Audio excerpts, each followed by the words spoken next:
Greetings everyone, I'm Kevin, and here's my weekly wrap-up for the last full week of August.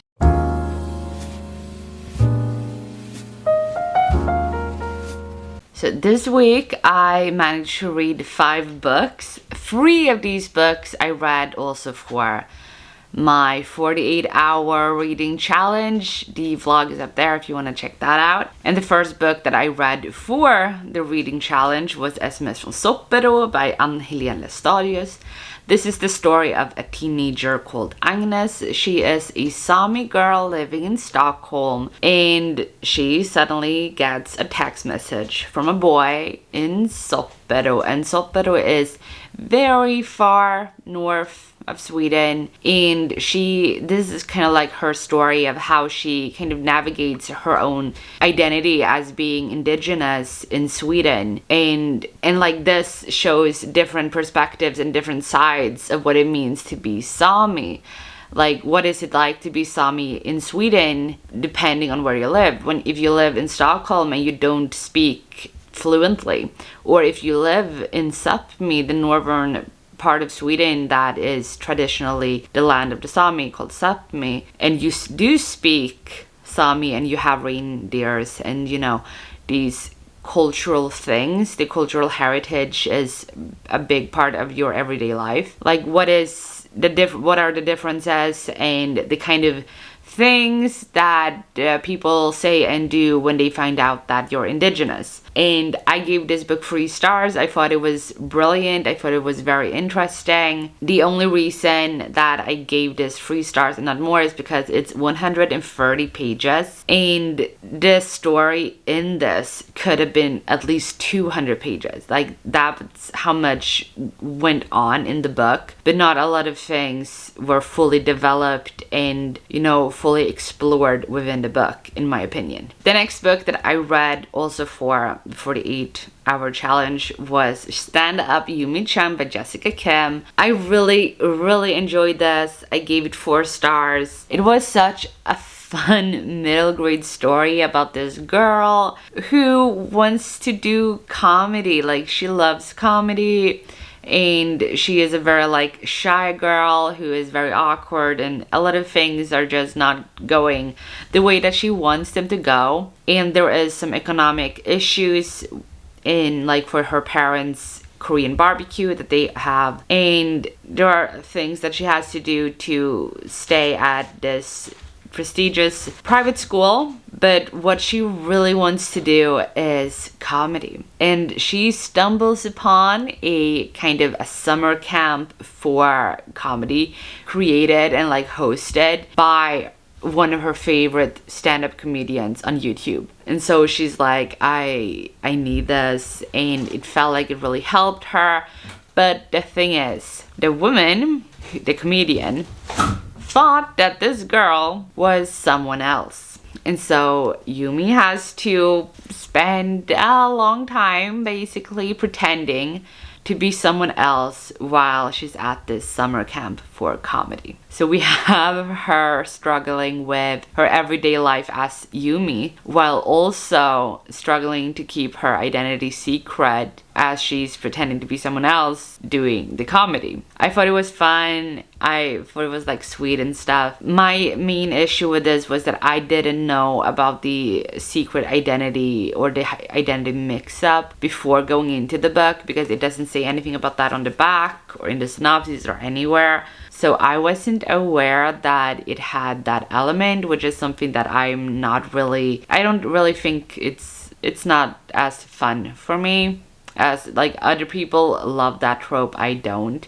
And so those things got me kind of anxious because I was just oh my god, what is happening, because of that whole secret identity thing. I still really enjoyed it. I really enjoy the whole thing with the friendships.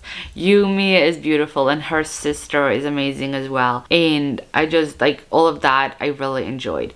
I did think that I was going to laugh a lot in this book because it is about comedy and becoming a stand-up comedian, but I didn't laugh out loud a single time in the book. But I did smile, and I laughed on the inside.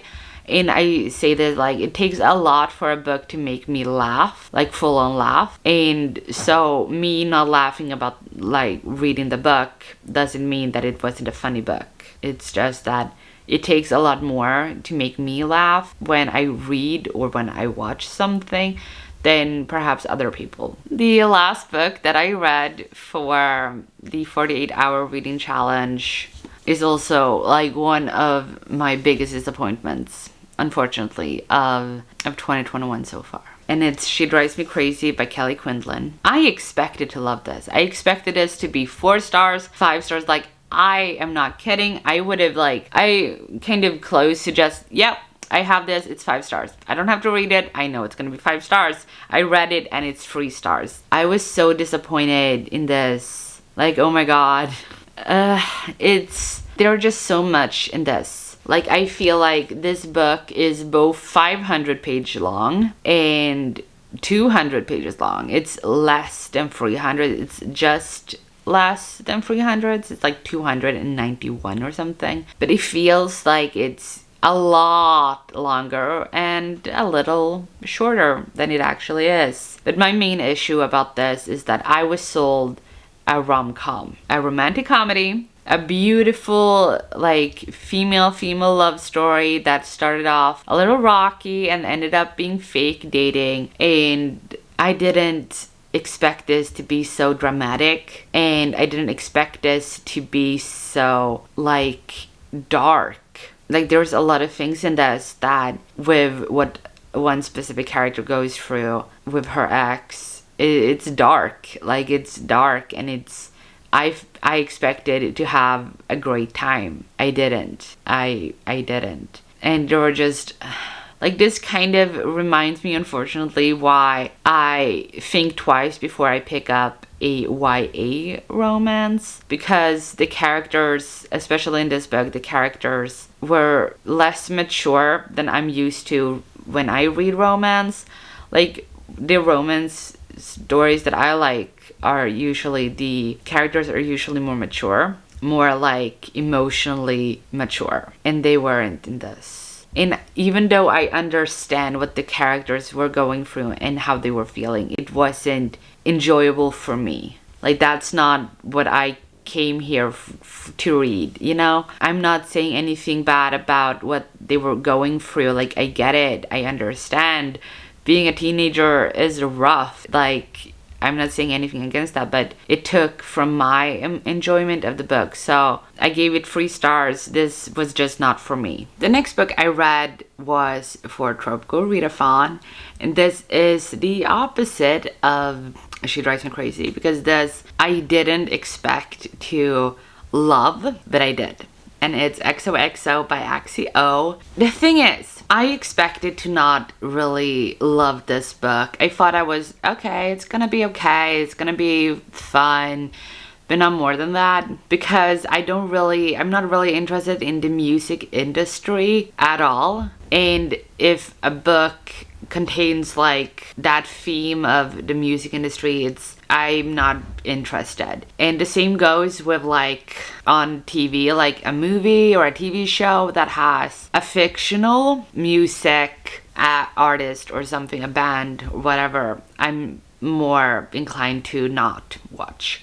I am the opposite when it comes, not the opposite, but I am more okay when it's other kinds of celebrities, like actors, I think is fine. But music, no, not really. And so, because a big part of this book is that the love interest to Jenny is a star of a K-pop band. I don't know anything about K-pop, but he is one of the stars in a K-pop band called XOXO. And he meets Jenny at her uncle's karaoke bar in the US. She has no idea who he is. He goes back to Seoul, Korea, and she has to go to Seoul, Korea. Her grandma, who she never met, who is the only living relative outside of the US, has cancer. And so Jenny's mom has to go back to Korea to take care of her mother. And Jenny decides, I'm gonna go with. And Jenny plays the cello, and they have like this program at a school that she goes to for specifically like music. And he goes there too, this guy.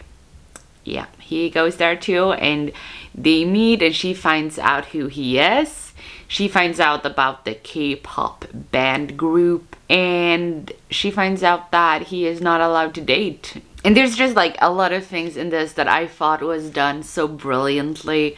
The friendships in this, oh my god, they were beautiful. Like, I love all of Jenny's friends. I also like the guy. I always forget his name. I think like you probably noticed, I am not good with names at all.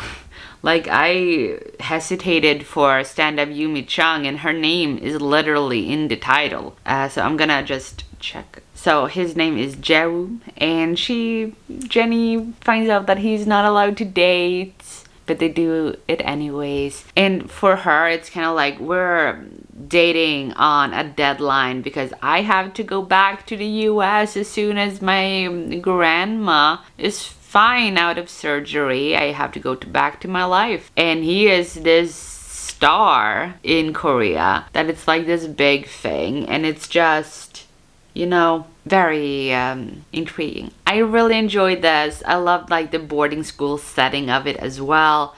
There's just a lot of it that I just really enjoyed this a lot more than I expected to. Then the last book that I read, I actually finished today, and it's Scorpio Hates Virgo by Anyta Sunday. I love this book. This is actually like one of my favorite books, mainly because our main character Percy, he doesn't have a family. He was kind of shunned by his birth parents and doesn't have any relationship to his biological family because of that. And he was the only person in his family that he was close to was his aunt Abby, but she dies before the beginning of the book, and he has to sort through her things, her house that he was left with inheriting, and he has to kind of like go through all of that and struggling with being abandoned again. And he is so convinced that that is his fate, that he's going to be abandoned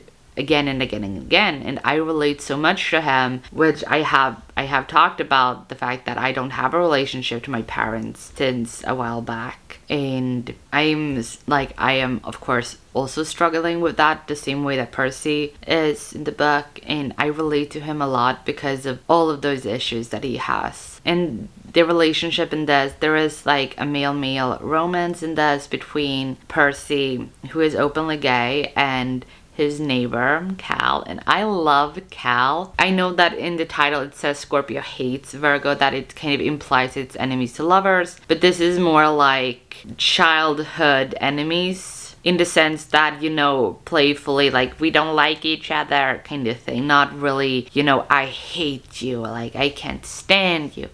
They're more like, as I said, childhood enemies who like to one-up each other, teasing each other and stuff like that, more so than actually hating each other. And the majority of the book, they're friends. So just putting like that out there, because there has been like people coming into the book expecting enemies to lovers or hate to love because of hates, and 100 pages into the book and they're friends, and they're like, that doesn't make sense. And I get it. So that's kind of like just putting that out there, but I really enjoy it. There is a certain thing though in the book that I am not going to talk about in detail in this video. I will be discussing it in a future video, but there is a thing with representation in the end of this book that I don't like, and so I'm pushing it from a 5-star to a 4-star. So like, that's why I'm changing the rating on Goodreads from 5 to 4. Just putting that out there as well. But that's it for this video. If you enjoyed this, please leave a like and subscribe if you haven't, and I will see all of you next time. Good reading. Bye.